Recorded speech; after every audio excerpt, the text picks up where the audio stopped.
Assalamualaikum and welcome to Mehdi's Academy. I'm your teacher Said Ghulam Mehdi Shah। तो आज हम BSc nursing entry test preparation के हवाले से जो हमारे पेड ग्रुप में यानी कि हमारी 5th बैच में एंजाइम्स चैप्टर की टेस्ट हुई थी उसके MCQs आपके साथ शेयर करेंगे। उसके साथ साथ अगर कोई आप में से इंटरेस्टेड है BSc नर्सिंग के एंट्री टेस्ट प्रिपरेशन के लिए, चाहे वो DNS के हो, NTS की या फिर STS की टेस्ट हो पंजाब से या सिंध से, जिस भी कॉलेज की आप गवर्नमेंट या प्राइवेट की तैयारी करना चाहते हैं तो आप जो है नीचे दिए हुए नंबर्स पे कांटेक्ट कर सकते हैं। अदरवाइज़ आपको नंबर जो है वो डिस्क्रिप्शन में भी मिल जाएगा। आपको बिल्कुल मुनासिब फ़ीस पे और फुल पैकेज जो है वो दिया जाएगा। आप तैयारी कर सकते हैं बैच में, जो कि तैयारी आपको मज़ीद डिटेल वहाँ पे आपको प्रोवाइड कर देंगे। ओके, तो आइए स्टार्ट करते हैं आज के हमारे एंजाइम चैप्टर की। ठीक है, चैप्टर नंबर 2 है हमारा और इम्पोर्टेंट चैप्टर में जो है ये बहुत ही मींस के टॉप ऑफ द लिस्ट आ जाता है। बायोलॉजिकल मॉलिक्यूल के बाद जो नंबर आ जाता है यानी कि इम्पोर्टेंट चैप्टर की लिस्ट में, तो ये सबसे पहले है। तो आइए स्टार्ट करते हैं आज के हमारे इस लेक्चर को। तो MCQs नंबर 1 से स्टार्ट करेंगे, जो कि है हु क्वाइंट द ट्रम, यानी कि किसने ये ट्रम दिया था, एंजाइम का ट्रम किसने दिया था। तो एंजाइम का मतलब होता है इनसाइड द यीस्ट। ठीक है, एंजाइम का मतलब क्या होता है, इनसाइड इनसाइड द यीस्ट। ठीक है, इनसाइड द यीस्ट। ठीक है, ये इन ट्रम जो है सबसे पहले हमारे पास किसने यूज किया था। ऑप्शन नंबर ए यहाँ पे करेक्ट है, फ्रेडरिक विलियम क्वान ने जो है ये ट्रम सबसे पहले मुतारफ करवाया था हमें। एंजाइम का मतलब होता है इनसाइड द यीस्ट और इन्हें बायोकैटलिस्ट भी कहा जाता है। उसके बाद अगर हम देखें MCQs नंबर 2 को, तो enzymes are primarily produced in the. तो एंजाइम्स प्राइमरली कहाँ पे प्रोड्यूस होते हैं, यहाँ पे हम एलिमिनेशन रूल भी यूज करेंगे। तो यहाँ पे एंडोप्लाज्मिक रेटिकुलम को काट देते हैं, क्योंकि प्राइमरी यहाँ पे प्राइमरली नहीं बनते, ना ही माइटोकॉन्ड्रिया में। अब दो चीज़ें हमारे पास बचती हैं। तो साइटोप्लाज्म ऑफ द सेल जो है मोस्ट अप्रोप्रिएट और करेक्ट आंसर है, तो ऑप्शन नंबर बी जो है वो हम लगाएंगे यहाँ पे करेक्ट के। एंजाइम्स जो हैं वो बेसिकली स्टार्टिंग में कहाँ पे प्रोड्यूस होते हैं, कहाँ पे बनते हैं, तो cytoplasm of the cell is the correct answer. ठीक है, उसके बाद हम MCQs नंबर 3 को देखें, तो वो कुछ इस तरह से है कि enzyme are primarily composed of. अब वहाँ पे पूछा जा रहा था कि एंजाइम्स जो हैं हमारे पास वो कहाँ पे प्रोड्यूस होते हैं, और इस MCQs में पूछा जा रहा है, MCQs नंबर 3 में पूछा जा रहा है कि ये प्राइमरली कंपोज्ड कौन सी चीज़ से मिलके बने हुए होते हैं। तो lipids, carbohydrate, nucleic acid and protein. तो ऑप्शन नंबर डी जो है यहाँ पे करेक्ट आंसर है। Most of the enzymes are proteinous in nature. Option number D is the correct answer of this question. Let's move to the next one, which is MCQs number 4, जो कि है which term refers to enzyme that act within the cell। यानी कि नीचे दिए हुए कौन से ट्रम्स में से ऐसा कौन सा यानी कि ट्रम है जो रेफर करता है एंजाइम को, उस एंजाइम को जो कि एक्ट करता है कहाँ पे, within the cell, cell के अंदर एक्ट करता है, वेयर दे आर प्रोड्यूस्ड, जहाँ पे वो प्रोड्यूस होते हैं। नीचे दिए हुए ट्रम्स में से कौन सा ऐसा एंजाइम्स के ट्रम्स दिए हुए से कौन सा ट्रम ऐसा है जो कि उस एंजाइम को क्या करता है, इंडिकेट करता है, उस एंजाइम के बारे में बताता है जो कि सेल के अंदर रिएक्ट करते हैं। तो क्या endo enzyme, exo enzyme, cofactor and substrates. तो यहाँ पे endo enzymes are the enzymes जो कि सेल के अंदर एक्टिविटी करते हैं, यहीं पे क्या करेंगे, अपना काम करेंगे। इनके लिए इनसे इसीलिए इनको एंडो एंजाइम्स जो है वो कहा जाता है। उसके बाद हम बढ़ेंगे MCQs नंबर 5 की जानिब, जो कि है which are specific in nature meaning they. ठीक है, नेचर, ठीक है, specific in nature meaning they are. अब हमने क्या करना है कि ढूंढना है कि वो क्या है। राइट ऑप्शन हमने क्वेश्चन नंबर 5 का ढूंढना है। तो ऑप्शन नंबर ए को स्टडी करते हैं। Catalyse multiple reactions simultaneously, have no particular substrate preference, यह भी सही नहीं होगा। catalyze only one type of reaction, do not require active sites. तो यहाँ पे ये एक्टिव साइट आएगी, रिक्वायर है, तो यहाँ पे ये गलत हो गया। कैटलाइज मल्टीपल रिएक्शन, तो ये भी मल्टीपल रिएक्शन एक ही टाइम पे साइमल्टेनियसली मीन्स के एक ही टाइम पे, ये दोनों ऑप्शन हमने काट लिए। हैव नो पार्टिकुलर सबस्ट्रेट, तो ये इसको भी काट दो बेटा। देखें अब खुद ब खुद आपके जब कॉन्सेप्ट क्लियर होंगे तो सारे पॉइंट्स हमने जब काटे तो हमें खुद ब खुद ऑप्शन नंबर सी जो है करेक्ट दिखाई दे रहा है कि catalyse only one type of reaction. उसके बाद है व्हिच फंक्शन, ठीक है, which what is the function of the active site of the enzyme। अब देखते हैं active site of the enzyme क्या होती है। सपोज करें कि ये हमने एक एंजाइम बनाया, ठीक है, अब ये एंजाइम बनाया, अब ये जो साइट है जहाँ पे सबस्ट्रेट, अब यहाँ पे ये सबस्ट्रेट बना लेते हैं इसका, ये है सबस्ट्रेट, ठीक है, ये क्या करता है एंजाइम पे अटैच होता है, और ये है जहाँ पे ये अटैच होगा उस साइट को बोलेंगे एक्टिव साइट, ठीक है। ये क्या होगी एक्टिव साइट, हम ऐसी से कर लेते हैं ऐसी। और वो साइट जहाँ पे क्या होगा एंजाइम यानी कि अटैच नहीं होगा, यहाँ से लेके ये पूरी पॉइंट यहाँ तक, इसको हम बोलेंगे एलोस्ट्रेटिक साइट, ठीक है, एलोस्ट्रेटिक साइट, ठीक है, allosteric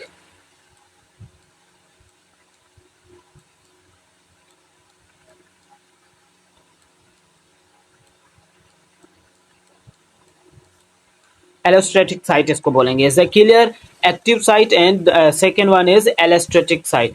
what is the function of the active site of the enzyme, enzyme की एक्टिव साइट का फंक्शन क्या है, तो वो हम देखने वाले हैं।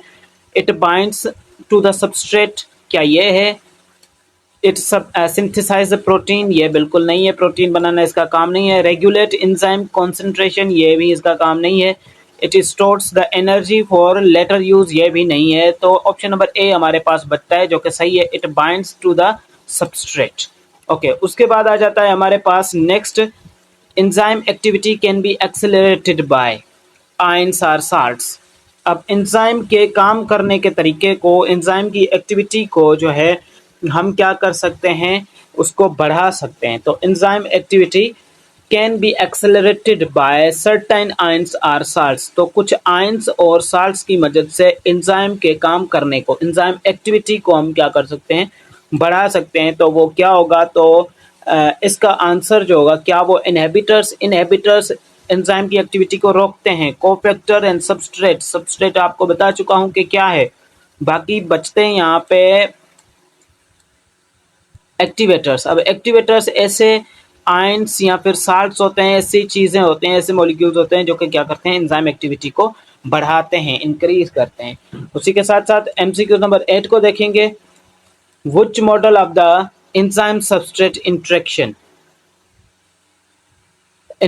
Compares the relation to a lock and key.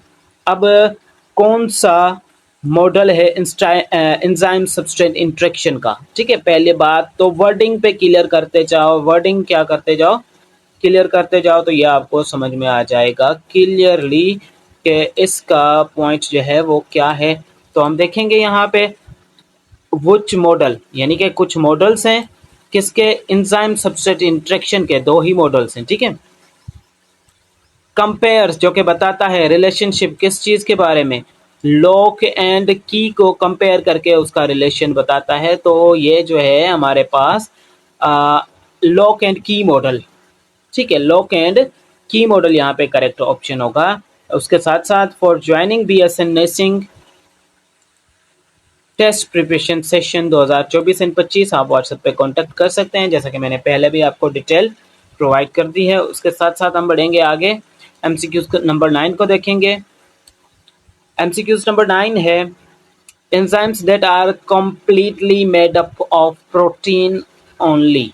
अब कुछ एंजाइम्स जो हैं जो कि कंप्लीटली प्रोटीन से मिलके बने हैं, उनको हम क्या बोलेंगे, तो उनको जो है हम बोलेंगे वो है सिंपल एंजाइम बोलेंगे, ठीक है, सिंपल एंजाइम बोलेंगे, ठीक है। सिंपल एंजाइम जो है इसका नाम होगा। कॉन्जुगेटेड एंजाइम यानी कि मिले जुले, को एंजाइम्स एंड प्रोस्थेटिक ग्रुप, ठीक है। उसके साथ साथ एमसीक्यूज नंबर 10 की जानिब बढ़ते हैं। तो वो कुछ इस तरह से है कि what is the function of non protein part of enzyme. Non protein part of enzyme का काम क्या है, क्या वो एक्ट करता है एज इनहिबिटर, तो ये भी नहीं है। क्या वो बाइंड करता है एंजाइम टू द सबस्ट्रेट, तो ये भी नहीं है। क्या वो एनहेंस करता है एंजाइम कैटालिटिक एक्टिविटी, तो this is the correct option, option number C is the correct option in this MCQs. Okay, उसके बाद आ जाते हैं हम नेक्स्ट, जो कि है the temperature at which an enzyme works most efficiently. The temperature, ऐसा टेम्परेचर जहाँ पे एंजाइम बहुत ही अच्छी तरह से एफिशिएंटली काम करता है, उसको क्या बोलेंगे? उसको बोलेंगे ऑप्टिमम टेम्परेचर, उसको बोलेंगे ऑप्टिमम टेम्परेचर। यह है एमसीक्यूज नंबर 11, तो यहाँ पे ऑप्शन नंबर बी करेक्ट होगा, ऑप्टिमम टेम्परेचर। एमसीक्यूज नंबर 12 की जानिब आते हैं। Enzyme are sensitive to change in, enzyme जो हैं कौन सी चीज़ में चेंज आ जाए तो वो सेंसिटिविटी दिखाएंगे, सेंसिटिव हैं उसके। तो एमसीक्यूज नंबर 12 का आंसर जो है वो क्या, वो प्रेशर है, वॉल्यूम, पीएच, डेंसिटी। तो यहाँ पे हमारे पास जो लिस्ट हमें दी जाती है कि एंजाइम एक्टिविटी पे जो चीज़ असरअंदाज होंगी उसमें से सिर्फ पीएच यहाँ पे दिया गया है, तो ऑप्शन नंबर बी यहाँ पे करेक्ट होगा। उसके बाद हम देखेंगे एमसीक्यूज नंबर 13 को, जो कि the pH at which an enzyme works most efficiently is known as, तो ऐसी pH जहाँ पे एक एंजाइम जो है वो अच्छी तरह से काम करे, ठीक है, एफिशिएंटली काम करे, तो उसको ऑप्टिमल पीएच कहा जाएगा। ठीक है, उसके साथ साथ what happens to enzyme activity at temperature above the optimal temperature. अब ऑप्टिमल टेम्परेचर हम पढ़ चुके हैं, यानी कि वो रेंज, ऑप्टिमम टेम्परेचर यानी कि वो टेम्परेचर की रेंज जहाँ पे एंजाइम अपना काम अच्छी तरह से करेंगे। तो व्हाट हैपेंस, क्या होता है टू एंजाइम, एंजाइम की एक्टिविटी में अगर टेम्परेचर अबव चला जाए, यानी कि ऑप्टिमम टेम्परेचर जो है एंजाइम्स की एक्टिविटी के लिए उससे अगर बढ़ जाए तो वो क्या होता है, तो इसमें क्या होगा, इट डिक्रीजेस, एंजाइम एक्टिविटी क्या हो जाएगी, कम हो जाएगी। ऑप्शन नंबर ए जो है यहाँ पे करेक्ट माना जाएगा। उसके बाद enzyme concentration is directly proportional to, enzyme concentration जो है वो डायरेक्टली प्रोपोर्शनल है किस चीज़ के, तो एंजाइम कंसंट्रेशन डायरेक्टली क्या पीएच से या सबस्ट्रेट कंसंट्रेशन से, तो ऑप्शन नंबर बी यहाँ पे जो होगा वो करेक्ट होगा, सबस्ट्रेट कंसंट्रेशन से डायरेक्टली जो है वो प्रोपोर्शनल है। उसके बाद एमसीक्यूज नंबर 16 देखेंगे। एमसीक्यू नंबर 16 कुछ इस तरह से है कि the rate of enzyme activity increase, enzyme की एक्टिविटी का रेट क्या होता है, इंक्रीज होता है विथ एन इंक्रीज इन, तो कौन सी चीज़ में अगर इंक्रीज आ जाए तो ऑप्शन नंबर ए यहाँ पे सबस्ट्रेट कंसंट्रेशन में अगर इंक्रीज आ जाए तो रेट ऑफ एंजाइम एक्टिविटी क्या हो जाएगा, बढ़ जाएगा। उसके साथ साथ नेक्स्ट एमसीक्यूज को देखेंगे, जो कि कुछ इस तरह से है। Which type of inhibitor occurs, कौन सी टाइप की इनहेबिशन होती है व्हेन आ मॉलिक्यूल बाइंड्स, जबकि एक मॉलिक्यूल बाइंड करता है एक्टिव साइट पे। ठीक है, तो ये कॉम्पिटेटिव होती है, कॉम्पिटेटिव यानी कि मुकाबला करके इनहेबिट करते हैं, तो इसको कॉम्पिटेटिव इनहेबिशन कहा जाएगा। ऑप्शन नंबर ए यहाँ पे करेक्ट है। उसके बाद एंजाइम इनहिबिटर्स, वो enzyme inhibitor that are structurally similar, जो कि स्ट्रक्चर के तौर पे क्या होंगे, सिमिलर होंगे। ठीक है, ऐसे एंजाइम इनहिबिटर्स एंजाइम की एक्टिविटी को रोकने वाले जो कि एंजाइम की तरह क्या होंगे, सेम होंगे, similar, structurally similar to the substrate, substrate के साथ सिमिलर होंगे, तो उन तरह को ऐसे को क्या कहा जाएगा, कॉम्पिटिटिव इनहिबिटर्स, जो कि आके मीन्स के ये है एक्टिव साइट। ठीक है, ये है एक्टिव साइट, तो सबस्ट्रेट भी ऐसा होना चाहिए, तो ये सबस्ट्रेट की तरह ही शक्ल बनाएंगे और क्या करेंगे, यहाँ पे आके अटैच होंगे, तो ये क्या होंगे, कॉम्पिटिटिव इनहिबिटर्स। उसके साथ साथ हम देखेंगे एमसीक्यूज नंबर 19 को, जो कि कुछ इस तरह से, enzyme inhibition where a molecule binds, ऐसी एंजाइम इनहिबिशन जहाँ पे एक मॉलिक्यूल बाइंड करता है site other than active site, ऐसे एरिया पे जहाँ एक्टिव साइट से अलग है। यानी कि मैंने कहा था कि ये अगर एंजाइम है, ये इसकी एक्टिव साइट है। ठीक है, ये क्या है, इसकी एक्टिव साइट है, तो ये क्या करेगा, ये एंजाइम इनहिबिटर्स क्या करेंगे, एक्टिव साइट को छोड़ के बाकी दूसरी साइट पे आके अटैच होंगे, तो इस तरह के इनहिबिटर्स को क्या कहा जाएगा, तो इस तरह के जो होंगे उनको एलोस्ट्रेटिक इनहिबिशन कहा जाएगा, एलोस्ट्रेटिक इनहिबिशन, या फिर आप इन्हें जो है वो नॉन कॉम्पिटेटिव इनहिबिशन भी कही है, कॉम्पिटेटिव नहीं करते, यानी कि allosteric inhibition, active site inhibition competition नहीं करते और डायरेक्टली जाके क्या करेंगे, नॉन एक्टिव साइट पे यानी कि एलोस्टेटिक साइट पे अटैच होंगे और क्या करेंगे, इसकी शेप को तब्दील करेंगे ताकि एंजाइम एक्टिविटी जो है इनहिबिट हो सके, रुक जाए। ठीक है, which model of enzyme substrate interaction, enzyme substrate interaction का कौन सा मॉडल जो है हमें सजेस्ट करता है the active site is flexible and change the shape upon substrate binding. तो यहाँ पे ऑप्शन नंबर बी जो है करेक्ट होगा। इंड्यूस फिट मॉडल जो दिया गया था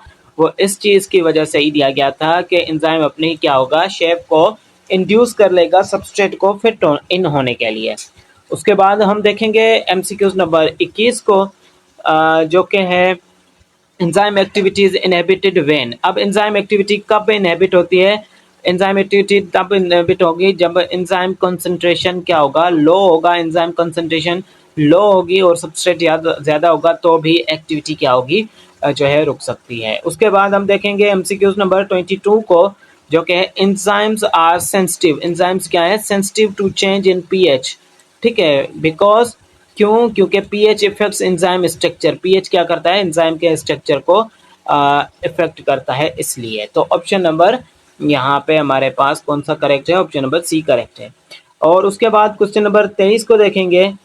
क्वेश्चन नंबर 23 को देखेंगे जो कि है टर्म एलोस्टेटिक रेफर्स टू। अब एलोस्टेटिक जो है, अभी तक हम एलोस्टेरिक साइट या एलोस्टेटिक साइट जो हम बोलते आ रहे हैं वो किस से यानी कि क्या रेफर करता है, तो या एक्टिव साइट को रेफर करता है या site other then, a site other than active site of enzyme. तो ऑप्शन नंबर बी यहाँ पे करेक्ट है, एक ऐसा एरिया जो एंजाइम से अलग हो, तो site other than active site.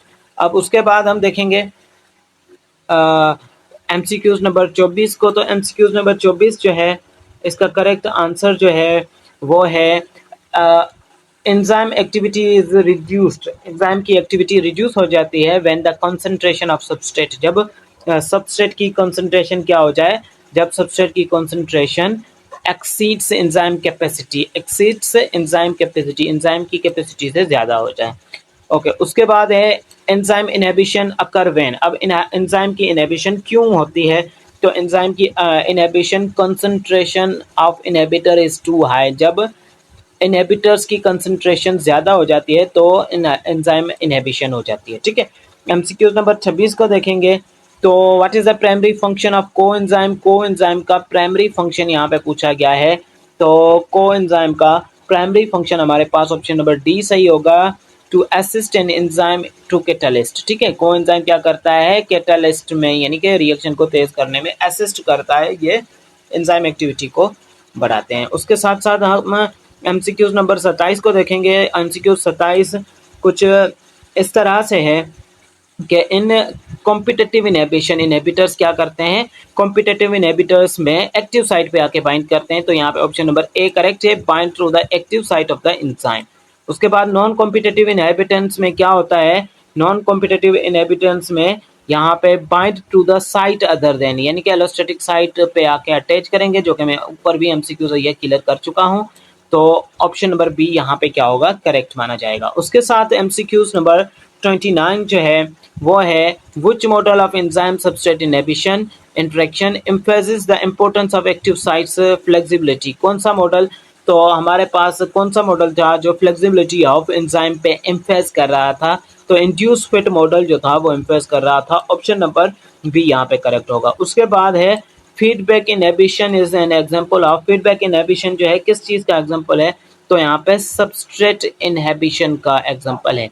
ये थे most important MCQs for the BSN nursing entry test preparation regarding जो है डीएनएस के लम्स डाउ जेपीएमसी और various colleges of the Sindh and Punjab BSN nursing programs, government and private as well. You can contact to us for joining our batch. Here is the number mentioned for joining BSN Nursing into Test Preparation session 2024 and 2025. Here is the WhatsApp number. Otherwise, you can contact in the description as well. You can see in the description and contact us, and you can get the more details. If you want to add something in this chapter and if you found a mistake, you can simply call us and inform us so that we can make it good for the next time, inshallah. And if you want to join, then I have provided you the enough detail. You can join our batches and prepare yourself for the MLT, DPT, Form D, and the BS in nursing as well. See you in the next lecture. Take care. Allah Hafiz.